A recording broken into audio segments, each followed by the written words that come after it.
career counseling, it is extremely important to understand why you should take your career choice seriously. In this video, we will help you understand the importance of making the right career choice for yourself. So, why is your career choice so important? It is important because it determines a lot of things in your life, including number 1, quality of life. Your career choice plays a huge role in deciding where you live, how flexible your life is, and the kinds of things you are able to do in your free time. Number 2, identity. Ask any elder person about their career and they will tell you about it as a part of their identity. They'll say something like, I am a journalist, instead of, I report news. Notice how everybody asks you, what do you want to be when you grow up?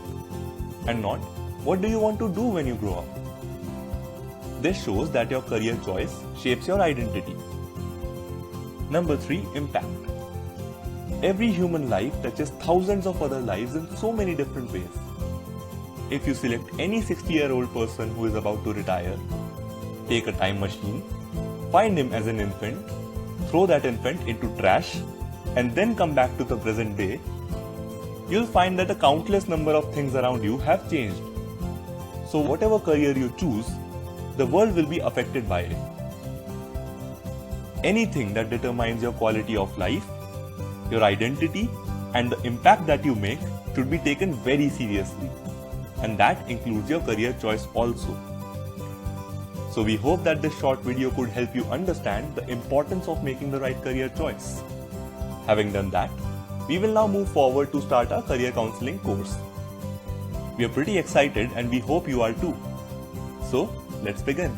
See you.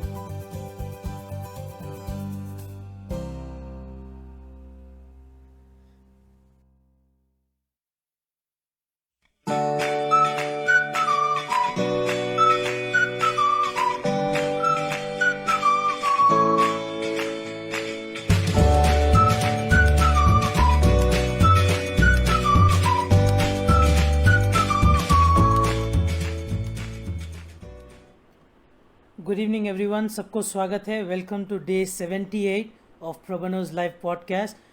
Firstly to all the audience members, welcome, thank you for coming. And of course I want to welcome Mr. Sen, Aditya and Pragya who will be joining on today's podcast with us. Excuse me. So sorry. So guys, today as you can read by the title and the description, today we'll be talking about the impact of work environment on performance. How does the culture of a workplace, the environment that you work in, how does it affect your performance? And we'll talk about all the processes in between, absolutely. And before we dive more into that, I would like Mr. Sen to of course give a context to today's topic. Mr. Sen, over to you.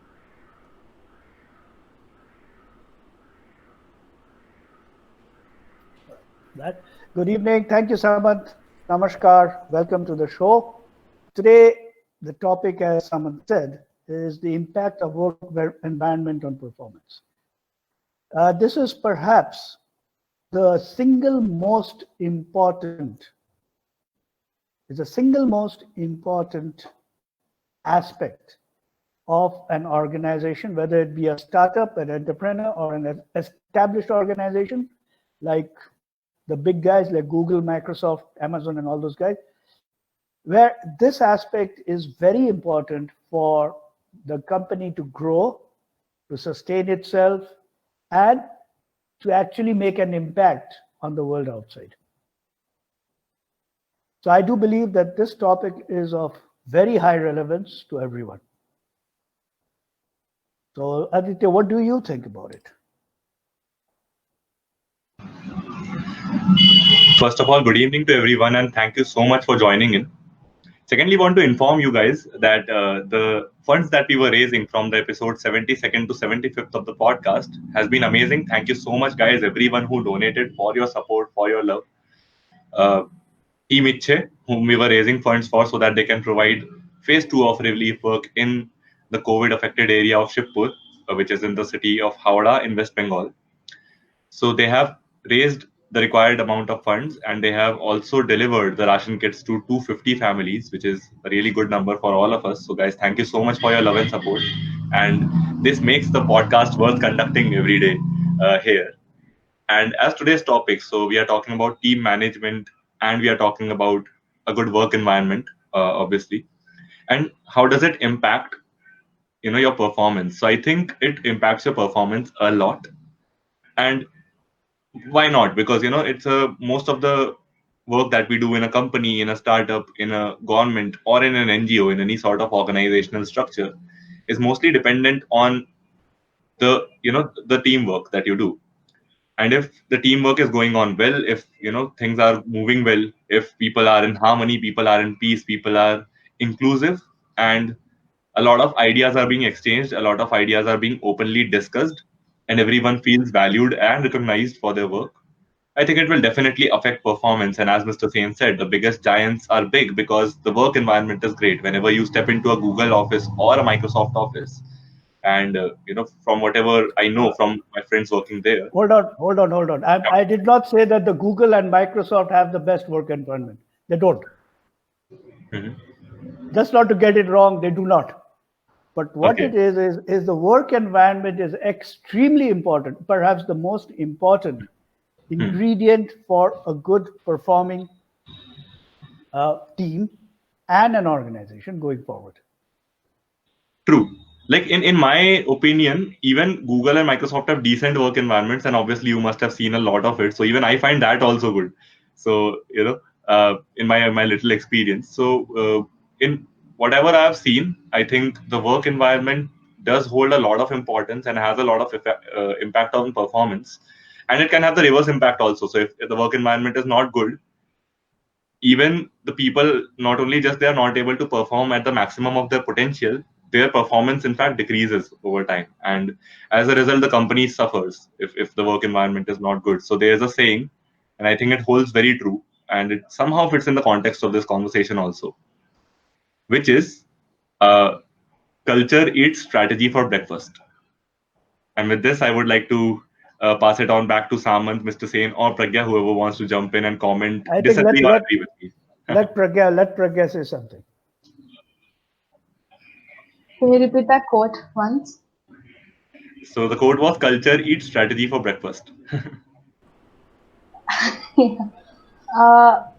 So like we talked about the work environment impacting performances, right? I think so. Not only is that valid for bigger companies like Google and Microsoft, like the name, but any kind of workplace. It could be the impact on the performance of a salesperson in a small shoe shop. So I think work environment matters at any kind of size, at any kind of level, and so it matters at any kind of size and any kind of level. That's my input. If I can add in a little bit, I would go as I would say it does matter in every organization, in every place that you go to, but I think it's more important where it's a small team. Why? Because the reason being, when you're a small team, say a group of 25 people, up to 25, let's just say for the sake of the argument, let's just say we have 25 people. Now for 25 people, there's a high likelihood that everybody knows everybody. Even if they do not work together, they have some kind of connection between them. They know them, they know each other, they probably had food together, or whatever the connection may be. But everybody knows each other. But at the same time, when you're a small team, you need the environment to be more encouraging of the individuality of each person. But if you're a large corporation that is backed by years of history of success, and you have funds to back you up, so I think you can, even if you do not have the best work environment, you can make people adjust through the amount of money you're paying them. So there is a way around that for certain people. But when you're a small team, or when you're working with passion and not just mere money as a motivation, that's when it's even more important as an employee or as an employer. So I think that's where it matters as to why you need to have a positive environment, that not only deals you as a good employee, but also treats you as a good person, as a good individual. Right. Okay. So, Thank you, Samant, Samant. Can I jump in here? sure, Mr. Sen. So I'll ask a question. I want to ask a question here from Sure. both of you and Pragya and the audience. So Samant mentioned two things, right? He mentioned a lean team. So Samant has his belief that a lean team is very encouraging for a good work environment. And secondly, he said, which is what my question is based on, that if you pay your employee a good amount of money, right, it can to some extent cover up the effect of a work environment, of a good work environment. Now, I want Mr. Sen's thought on it, and I want Pragya's thoughts on it, and the audience. Money doesn't matter.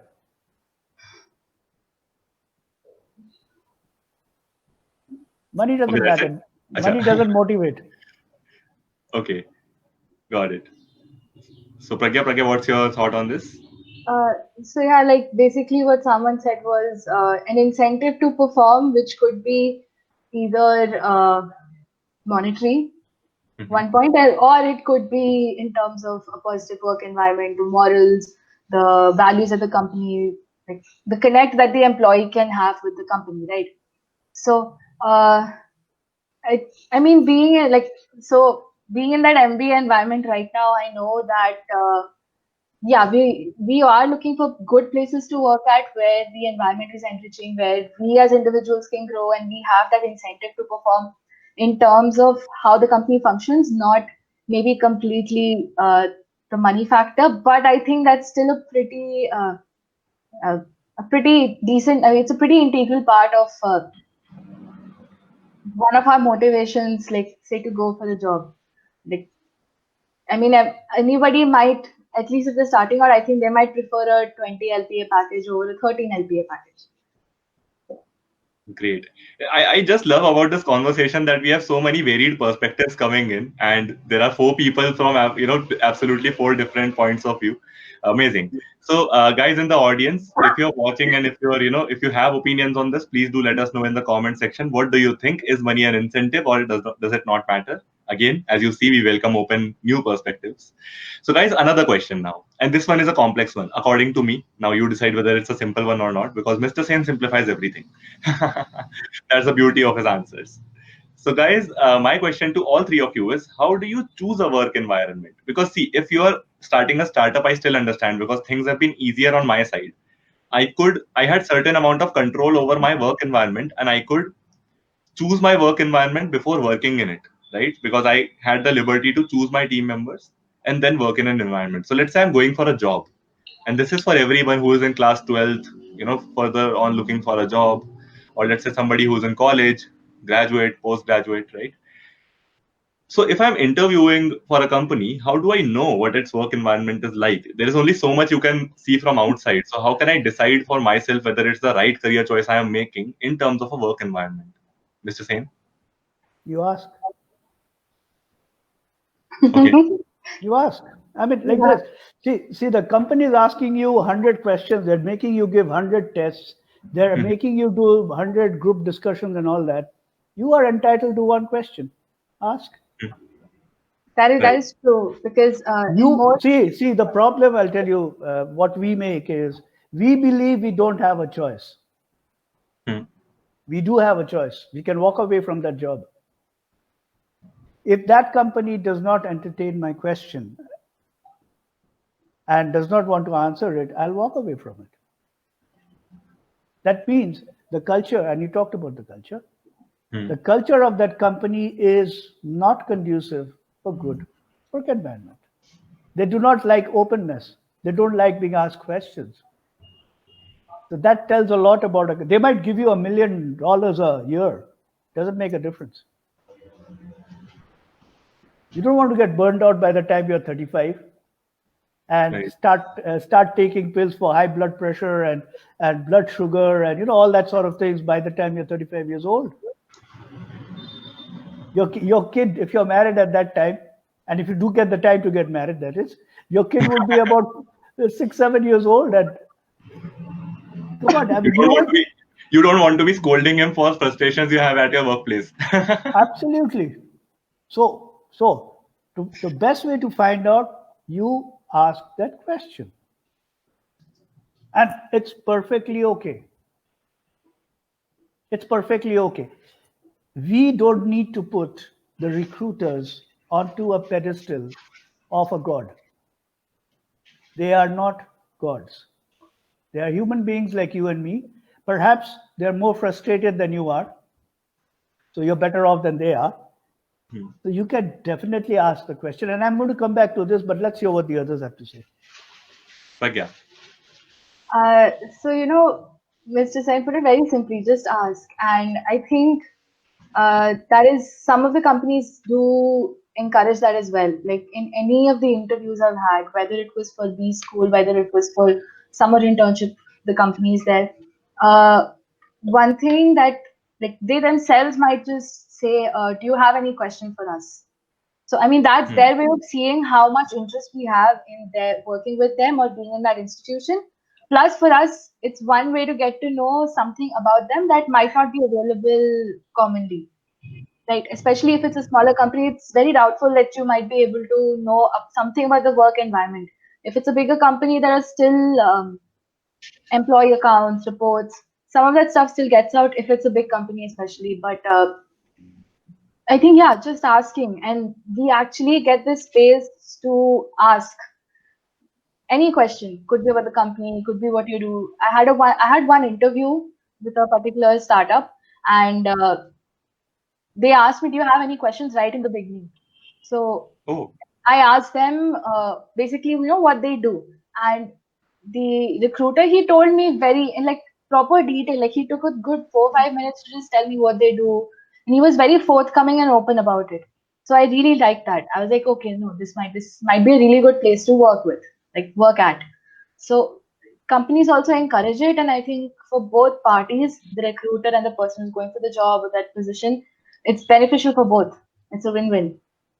Absolutely. And they encourage questions. They do, yes. So if they say, if you have any question and somebody answers, no, I don't, chances are that is going to go against the candidate. It's right. I totally agree with it. And because especially at Pro Bono, even though it's not like we're hiring like 5,000 people every day, but yeah, whatever little small hiring that we do in our lean team, I also personally count that as a disqualifier. That, if I'm asking somebody that, do you have any questions for me? And if the person does not have any, so that means two things. Either that person has done too good a research on us, which I can anyway understand through the rest of the content of the interview. Or if the person hasn't done any research on us and is not willing to understand anything more about the company, probably he's not interested in the company as well as he's interested in, maybe something else like a monetary, the monetary component of it. So Samanth, what are your views on this? Yeah. So I won't get into how can you find out a good environment, because obviously Mr. Sain gave that, you just ask. There's no two ways about it. Yeah, you can go to Google and look up, okay, how is XYZ company treating its employee? You may get a number of answers. You're not sure if they're verified. But that's beside the point. What I want to answer is, what makes a good work environment? Good question. I'm going to take that up. Yeah. Yeah. And I want to read out a quote by Sana Hazari, who has been our guest previously. Of course, I'll read out the entire, but towards the end, it makes sense. It doesn't matter what your educational background is. If you carry empathy with you, you'll go ahead. So I want to focus on this. If you carry empathy with you, I think that's the point where you distinguish between an organization, or organization is run by people. I want to take the people in that organization, how they're treating you, and if they're being empathetic to you. And that point number one. And secondly, if they're respecting you as an individual. I'm not an employer at Pro Bono. I'm not an employee at Pro Bono. I want to be Samanth Chowdhury, who happens to work at Pro Bono. I think that should be your individual identity should be one thing, and your work should be something that enhances your individual identity, your personality, and whatever you do in life. That's the way I see it. People agree or not agree, but that's my opinion. And I want to read out a couple of comments to the question Aditya asked. Firstly, Vinayak says, I feel money is a very important factor, But at the same time, if you aren't doing what you're passionate about, you won't be able to achieve anything. You want to include monetary gain again. And then Weber Single comments, you need to have a balance between working environment and money. To sustain employees, you need to create that balance. And so, guys, what are your thoughts on that? There's a question by Vinayak. We'll get to that after this particular, I guess, segment. I don't know. But what are your thoughts on that? Okay. We talked about a few ideas over here. Aditya said culture eats strategy. We'll come to that. The topic itself is work environment impacting performance. We'll come to that. And someone talked about empathy, and we'll come to that. Pragya, did you say anything? No. No wonder I couldn't remember. Okay, cool. So what is work? Let's do the first thing first. What is work environment and what is performance? So I'm going to try and put a definition for performance. And it's going to be a formula. So Samanth, you don't like maths, I know that. But this is like easy maths, so you will understand what I'm going to say. So performance P. So performance P, let's call it P, is equal to your idea, which is I, multiplied by your passion, which is P dash, multiplied, now this is important. So idea and passion has got no value. If the next one, which is commitment, so multiplied by commitment, which, so if commitment is 0, then the whole equation becomes 0, right? Some of you understand that bit, correct? Okay. And the last bit is, which is actually a function of commitment, is implementation. Now, performance is equal to the idea multiplied by your passion, multiplied by your commitment, multiplied by your implementation, the effort that you take, hard work. So commitment and implementation is all about hard work. If one of them is low, then your whole result is going to be very low, right? But if your commitment is very high and your implementation effort is very high, even if your idea is weak, it will still become a very good performance. Cool? Now, how does this fit into the work environment? So what is work environment? Now I'm going to give you a sort of an imagination thing to do. So let's try it. So now imagine Pragya. Okay, Pragya, I'm going to pick on you. Okay? It's your day today. Okay. All right. So Pragya has a lovely idea. And she comes with the idea. And she's very passionate about it.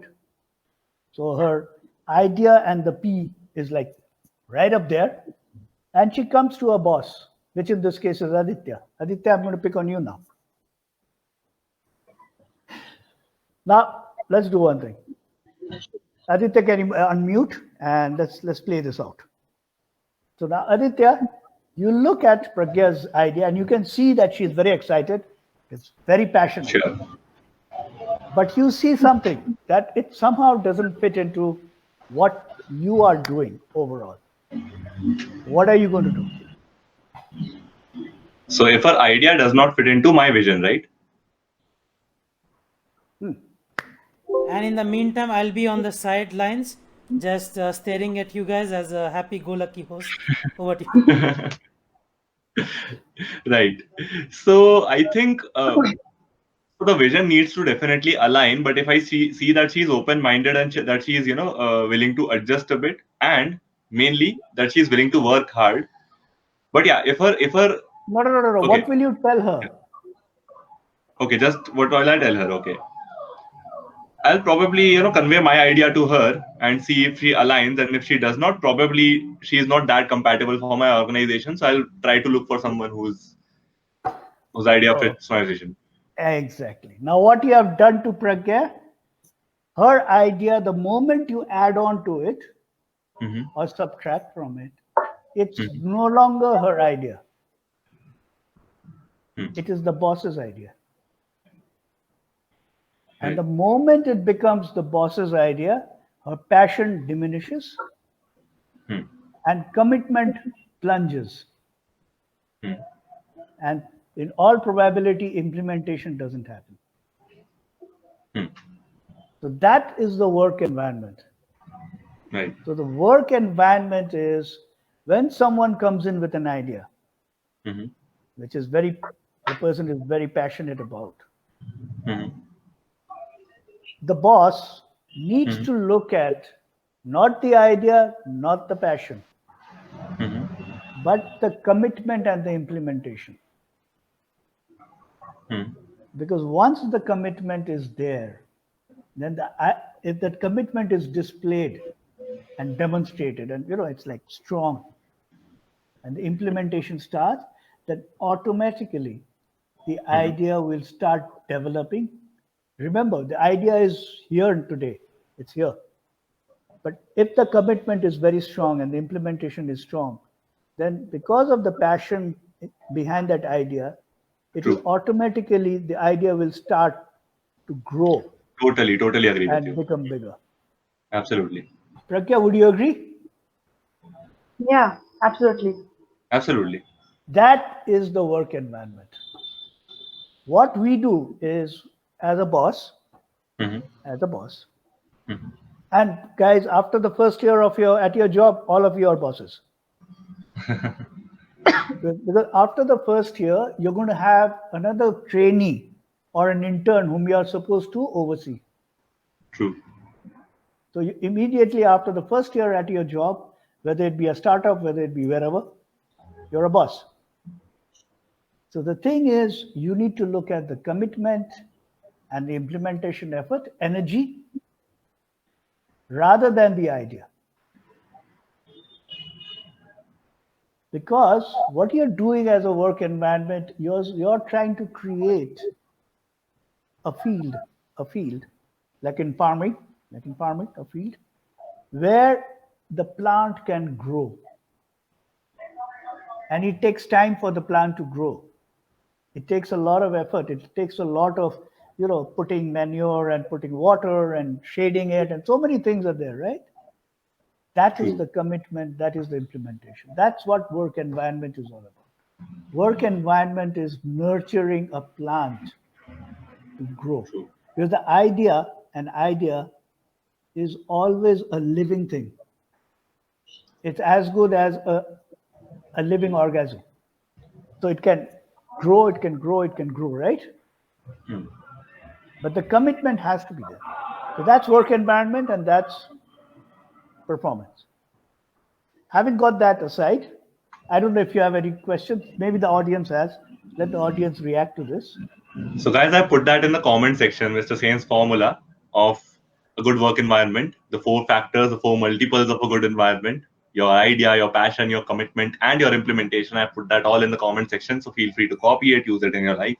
And yes, Mr. Sain. 99.99 bosses out of 100 will add on something to the idea or take something away from the idea, which will destroy the commitment of the employee. And the employee will go back and feel very upset, will not be happy, and that's it. Another career gone down the drain. As simple as that. So, Samanth, you had an audience question, I think. Yeah. Yeah, but I got still two more subjects to go through. Well, Oh, sure. Mr. Sen will. We'll surely go through that. I guess this is the short question from Vinayak, who asked question for all the members in the webinar. Would you guys rather work in a work environment where it's not as much pressure, or would you rather get paid $1 million a year? I want you to answer, and then I'll answer at the very end. Okay, so that's the fourth aspect. So we did the first, work environment and performance. Mr. Sen, firstly, what would you choose? Less work I'll come pressure? to that. Okay. I'll come to that. I'll come to that. Don't worry. I need to build up to it. That's a very easy question. The second thing is culture eats strategy all the time, right? So what is culture and what is strategy? Strategy is defined as taking an organization, and the organization can be yourself alone. So it can be a person. So it's an organization. A person is an organization anyway. At least for this discussion, let's assume it is. So taking an organization from a place where it is today to a place it has never dreamt of going ever. So strategy, if I define it, is taking an organization, which includes individuals, from the place the organization is today to a place in the future where it never dreamt it would reach there. That is strategy. That strategy is basically the way forward to take you to a position in the future that you want to be in, and you never dreamt that you could actually get there. What is culture? Are we clear on strategy? What is culture? I need to tell you a story on this. So, this is true. What I'm going to tell you is a very true story, and it happened. So there was this insurance company, and in an insurance company you have various types of people, and you have something called the people who go out and sell the insurance policies. You're aware of that, right? And we have always been asked by people that you buy this insurance, it's good for you and all that thing. So there was this man who was selling insurance, and he was working very, very hard. And he was making enough money to take care of his family. So his family was he himself, his wife, and a son. Right? And he was saving money to put his son through a very good university and higher studies, like everybody else's dream is. And he had bought a house. So in the house, he had to pay those, whatever you call it, the EMIs and that stuff that you have to pay every month. So he had calculated, and he was just about even. He was not saving too much of money, but he was even. He was putting aside a little bit for the son's education and all that. Now, what happened was, suddenly his wife got diagnosed with cancer. So now this chap, he had to take care of the expenses of the treatment, and it was not very easy.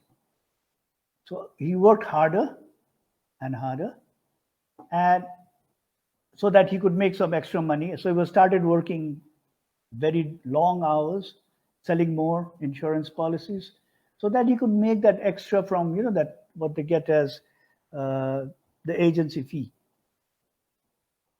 so that they could take care of the medical and the doctor medicine needs.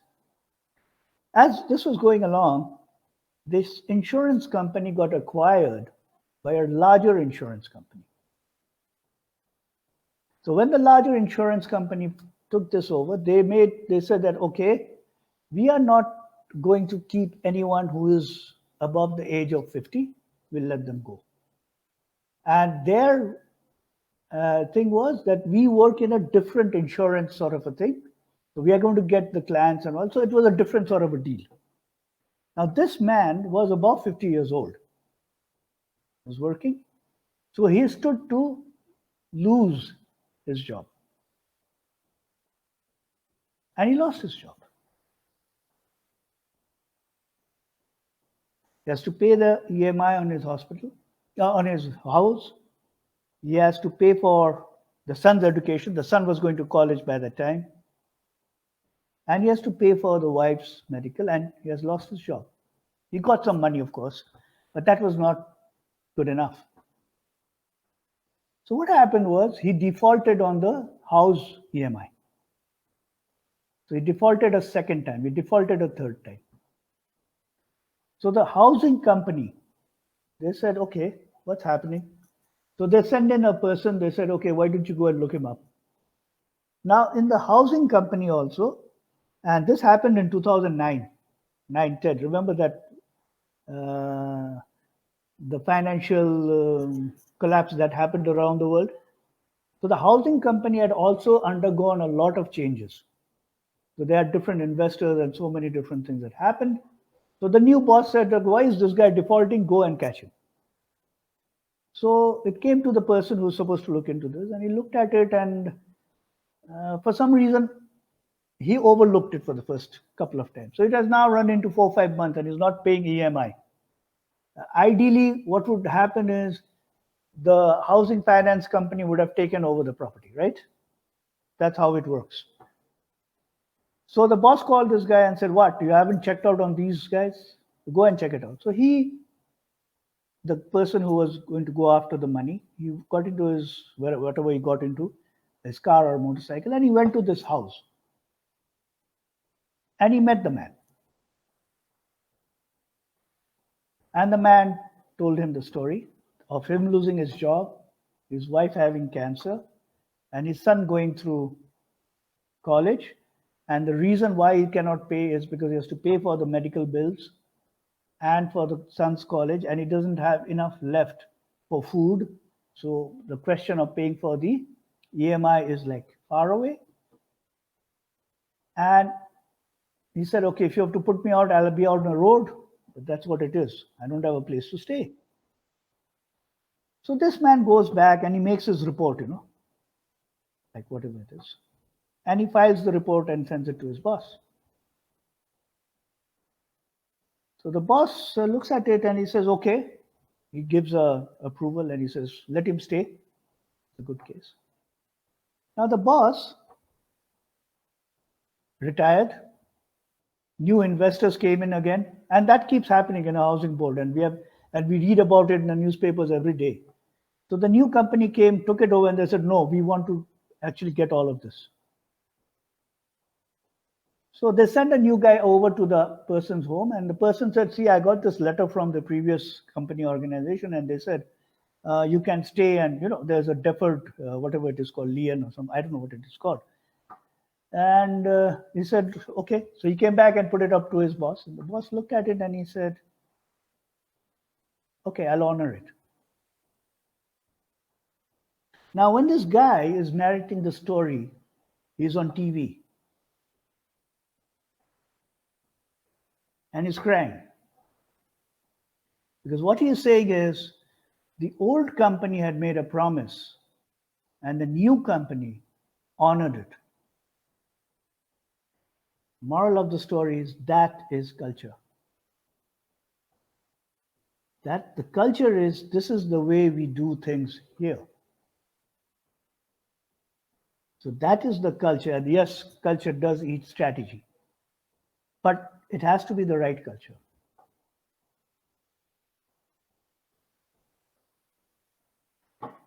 So when we change, when we do anything, we have to make that into a culture. So that's number 2. What was the third point? I forget. Okay, well, that's a difficult job to remember the third point. Third point is the question that Vinayak asked. That was the fourth. That was the fourth. We had something else for third, but for now we'll make it third, and we'll go ahead. We'll not stop too much. Third point is what I said, empathy. Empathy. Empathy, and the fourth point, I'll put it together. How about that? Samant, you have a good memory. Nice, thanks. So मैंने ही बोला है ना, so I remember. So we are going to put empathy, Samant, and Vinayak's question of $1 million, or what was it? He said $1 million. What will I choose? $1 million work environment. It's either you have a low pressure work environment or you get paid $1 million a year. Okay, and you have empathy with Samant. Now, I will not say empathy. I will not say low pressure work, and I will not say $1 million. I will say, it's my view, I will say that a good work environment is where you're empowered. Where you are empowered, where you have empowerment. Now, what does that mean? What is empowerment? Well, empowerment is something that you don't open a bag and you say, okay, here is empowerment for you, here's empowerment for you. This is your share of empowerment. No, it doesn't happen that way. So let's try to put a framework around it, shall we? Someone, you're comfortable with x-axis and y-axis? Yeah, I'm comfortable, but honestly, I'm waiting on your answer to be specific. Yeah, so I'm saying empowerment. It's not empathy. It is not empathy. It is not low pressure job. And it is not $1 million. Well, It's none of the Sen, three. Mrs. Sen, I wouldn't, like specifically, I wouldn't say what I told about. It wasn't exactly empathy. It has more to do with respecting a person's individuality. Correct. So I'm coming to that. Okay. Because empathy, I talked about the definition of performance, So the boss has to have empathy on that person, to understand the passion and the idea, the passion that goes behind the idea to check whether the commitment is right. We did that part. So now if you have an x-axis and a y-axis, on x-axis, we say there are the rules and the laws and the regulations. Every company has it. Before it used to be you have to come in at 9 o'clock or whatever, 10 o'clock, you have to work till 6 o'clock. A rule and a regulation, correct? So you can either have low rules or no rules, and you can have a lot of rules and regulations, very high, very strong, right? On the other axis, you have freedom. So you have very low freedom or no freedom. You have very high freedom. Cool? Now, let's take the first box where you have low freedom and no rules.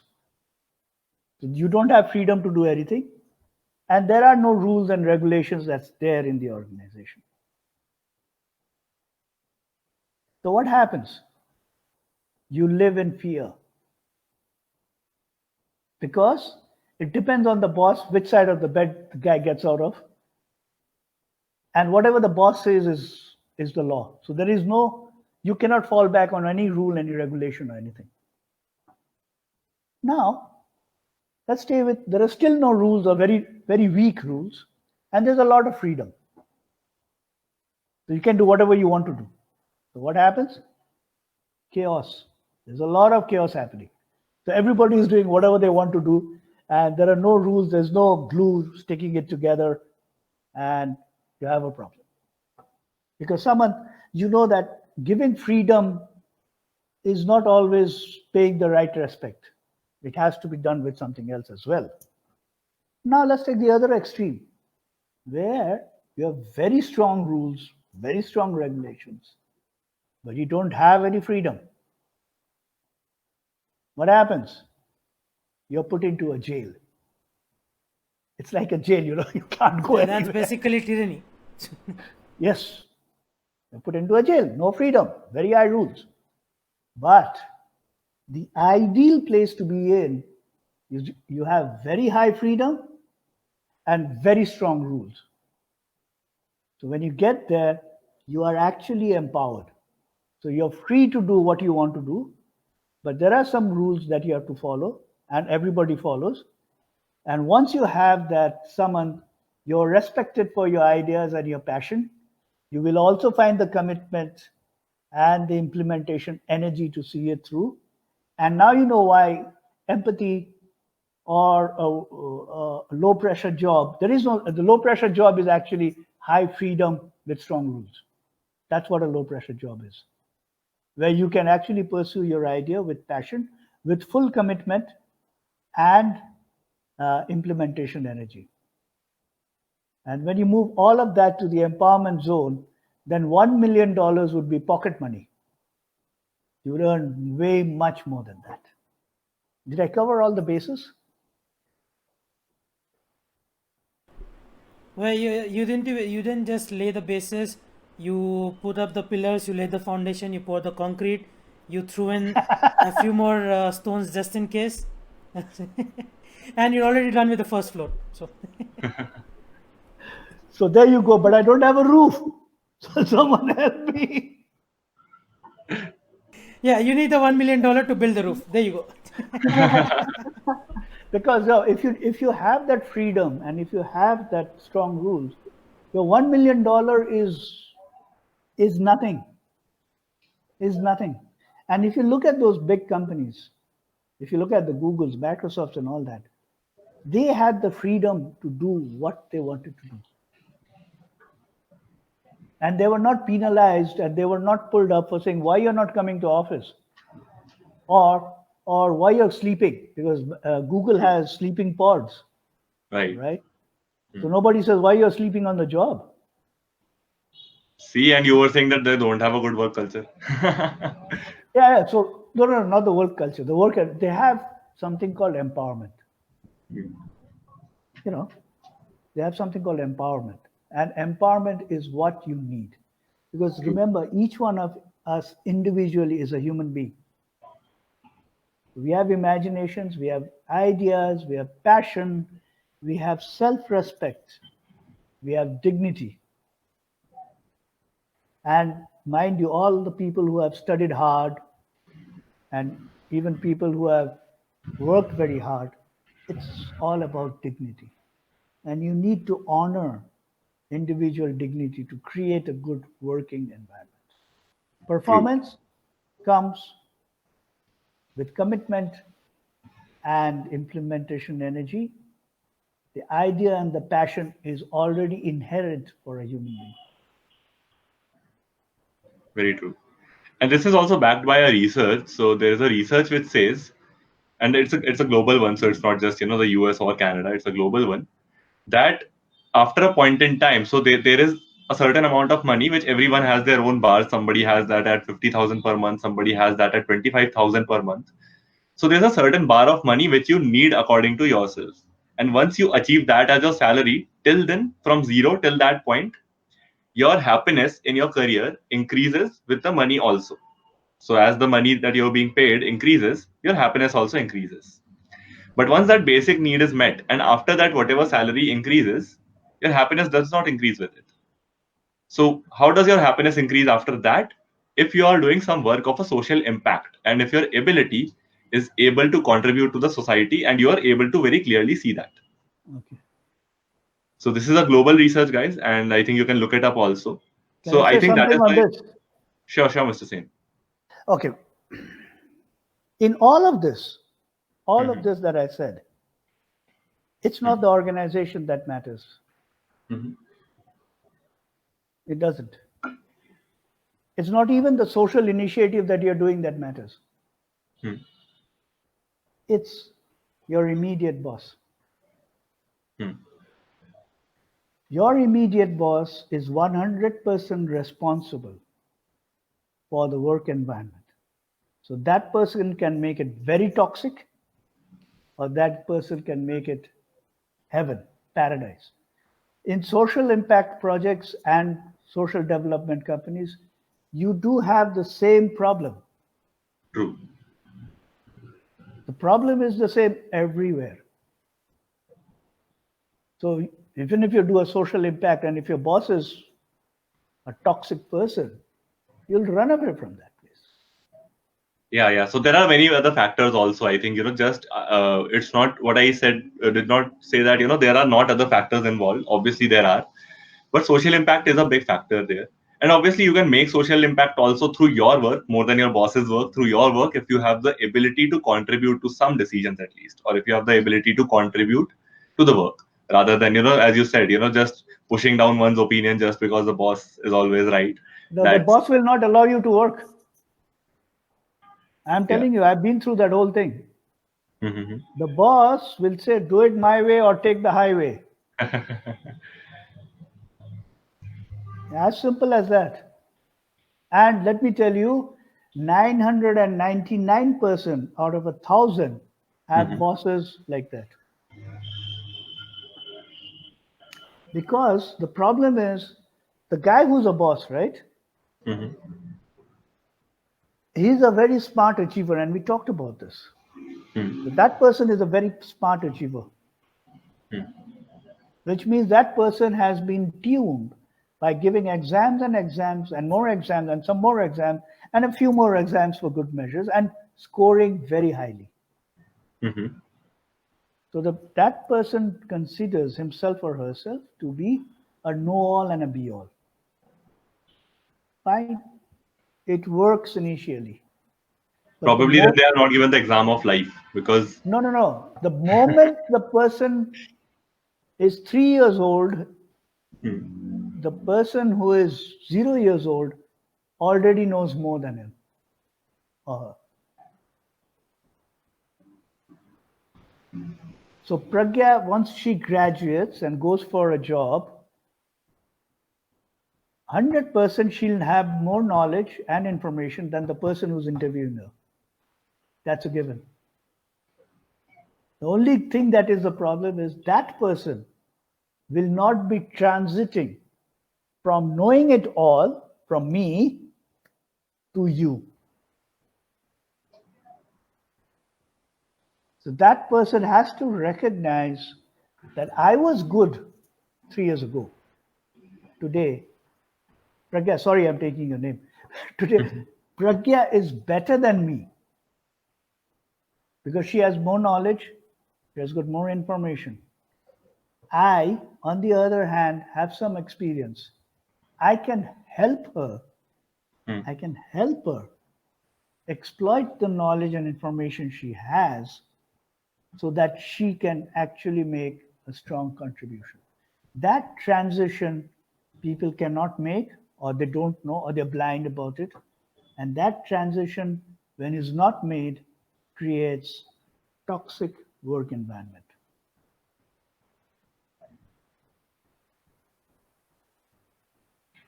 And remember, Samad, you had asked me, who's my idol? Who's my role model? Remember? And I said, it's you guys who are young, who are like, less than 25 years old. And this is the reason why. You guys know much more than I do. That's a given. it will show us in very stupid light if we do actually agree that we know more than Mr. Sen, guys. He's just being modest. You do. The only thing which I have more than you is perspective. So I've seen things from different angles and different levels. That's all. That is what I'll agree with. And that's what I can bring to the table. Knowledge, information, you guys have much more than I do. So I think, so with this, I think, we have already covered the work environment and the performance and the commitment part of it. But I have one question here. And before asking the question, I'll answer Vinayak's question because I think Mr. Sen gave the ideal answer. Let me try to answer it the non-diplomatic way, even though in the comment section, Vinayak says, and Samant, I'm sorry, but I'll read this comment out for now. So Vinayak says what Mr. Sen says is true. This book called Built to Last, which talks about this, where it says how you should have high freedom with strong rules. Something like an airplane pilot, where he has very strict rules as to how to operate, but at the same time has a very high freedom about his approach. Yep. And Agreed. So Vinayak, if you were to ask me, if this hypothetical question were to be true, so obviously, firstly, I would ask you that why can't I have both? Why can't I have a low pressure and a high freedom and a high paying job? But if you would ask me, no, this is the hypothetical situation and you have to choose one extreme, probably I would choose a low pressure job and a very high freedom one because, as Mr. Sen said, dignity above all. If I am able to sleep well at night and if I am able to earn my basic need, I don't need $1 million. If I am working on a social impact cause and I am in a work environment which makes me happy enough to continue working on it. And even though I give a very ideal answer and people, so I agree with Mr. Sen on everything he said, and I think all you guys, but I have to play a devil's advocate here. So whenever I say that, choose a job, so if you have this hypothetical extreme, choose a job with, a lower payment rather than one with a higher payment and a bad work environment. So this practical aspect comes in, which I'm not sure how practical is it, but I'll play the devil's advocate and I'll say, do people really have a choice when they are choosing a job in a country where there's so much unemployment? The unemployment numbers are rising every year. with Corona, the COVID-19 situation, now there was a cyclone in Bengal, there was one in Mumbai. Um, do we have enough choice of jobs that we can reject a job just based on its work environment if we don't seem to fit in? Isn't it our dire need? So that is what my question is. So can we really choose work environments? That's my question to all three of you. Again, give your perspective, and we can also ask the audience to comment in their thoughts on this. Okay. Okay. The answer is yes. The short answer is yes. The long answer is a bit complicated. Okay. So why do I say yes? And you're talking about unemployment and all that. Yeah, fine. The question is, we should all ask ourselves, are we employable? Are we employable? Does the university degree guarantee that I am employable?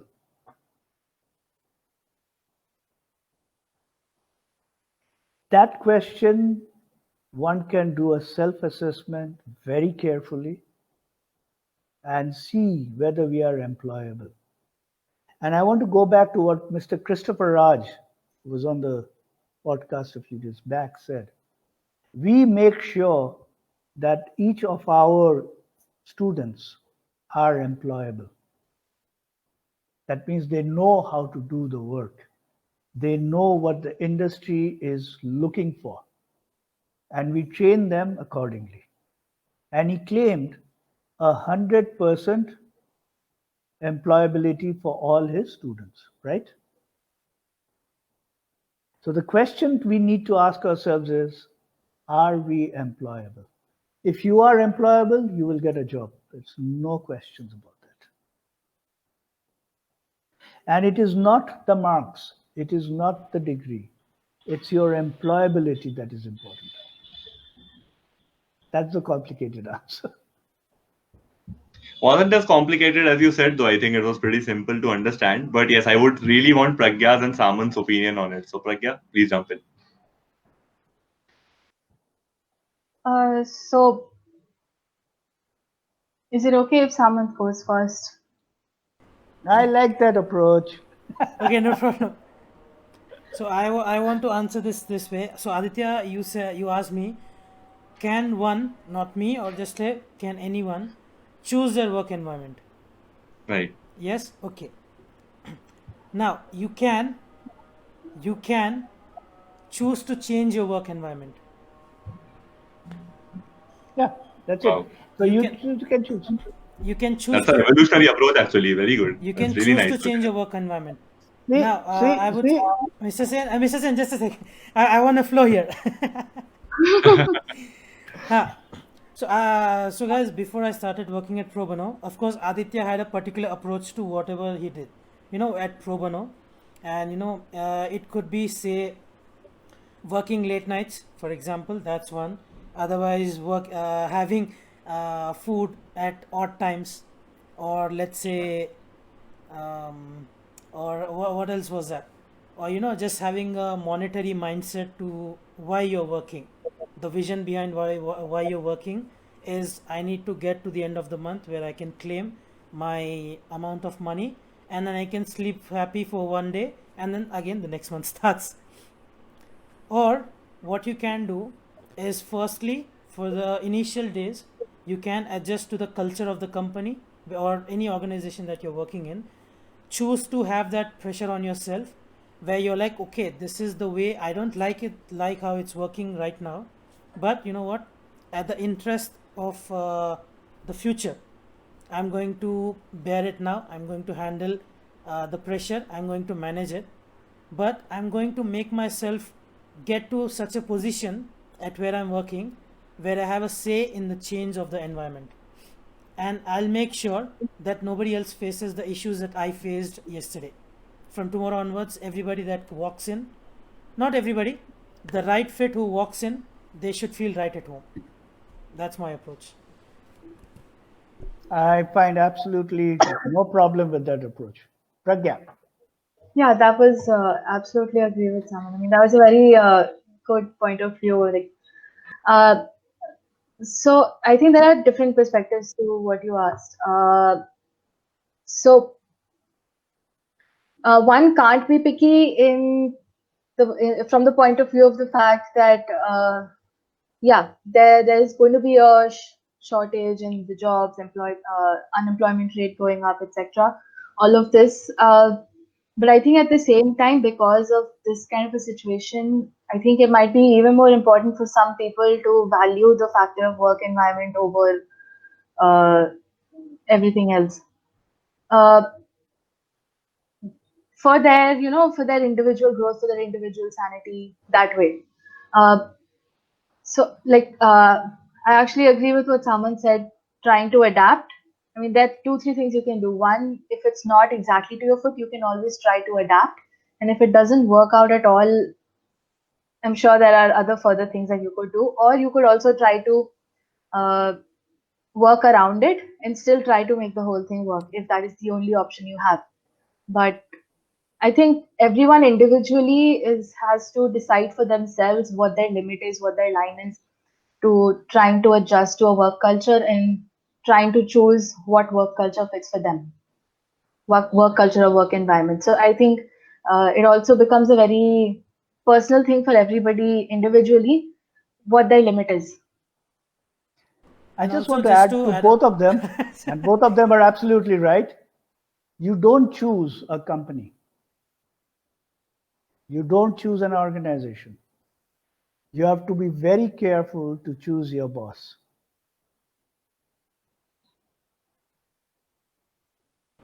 like I said, Mr. Sen, organizations are run by people, and when it's run by people, agendas change as people change and the mindset changes.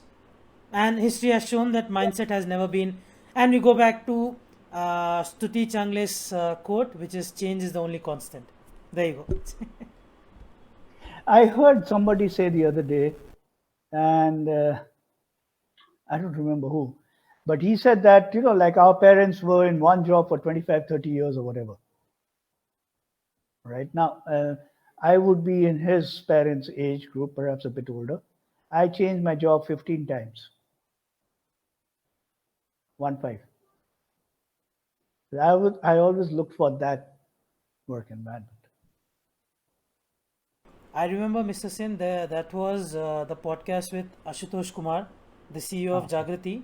And I think I brought up that comment that, our parent generation usually work for 20, 25 years. Right. So I fall bang into that group, and I've changed my job 15 times. Again, of course, goes with individual choices. There are exceptions. No, because I always left a job the moment it got toxic. I didn't allow it to get more toxic. I just walked out. Mrs. And I think, yeah, you also need to make a decision where it's not a difficult environment but a toxic one. The distinction between a difficult environment or a difficult phase. So you will versus- know it. The moment you see a difficult environment, within months it will become toxic. You will know it. It's very easy. So basically, you know your limits and you set your limits accordingly. Yeah. That's key. Yeah. You may struggle a bit after that. You may. It's okay. But you're going to do better. There's no question about that. Great. With that, I think we've already touched our 1 hour mark. We've gone past The that. buzzer goes off. Yeah. With that being said, thank you so much for all the audience members. Thank you for your comments. Well, there was one question by Vinayak. I guess, should we consider Vinayak as an audience, even though he's working with us actively 24/7? What is But the question? Well, the question was again going back to, would you choose a low work pressure or 1 million?